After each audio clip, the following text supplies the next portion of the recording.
پکتیکا کې د بي پیلوټ الوتکې ګرځېدل. سراج الدین حقانی چیرته دی؟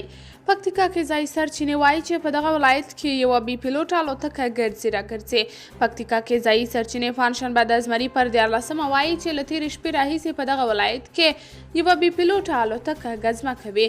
د سرچینو په خبره د الوتکه د پکتیکا مرکز خرنا، مټاخان، یوسف خیل او یحیی خیل ولسوالیو کې راګرځي. تر اوسه روښانه نه ده چې د الوتکه د کوم هیواد ده او د دغه ګرځېدو موخه یې څه ده.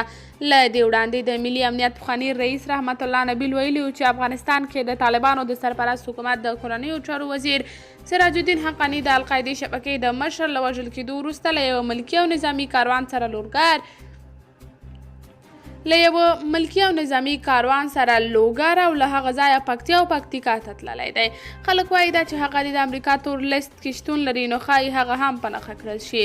تاسو په دې اړه څه نظر لرئ؟ کمنټ کې شریک، ویډیو لایک او چینل هم در سره سبسکرایب کړئ.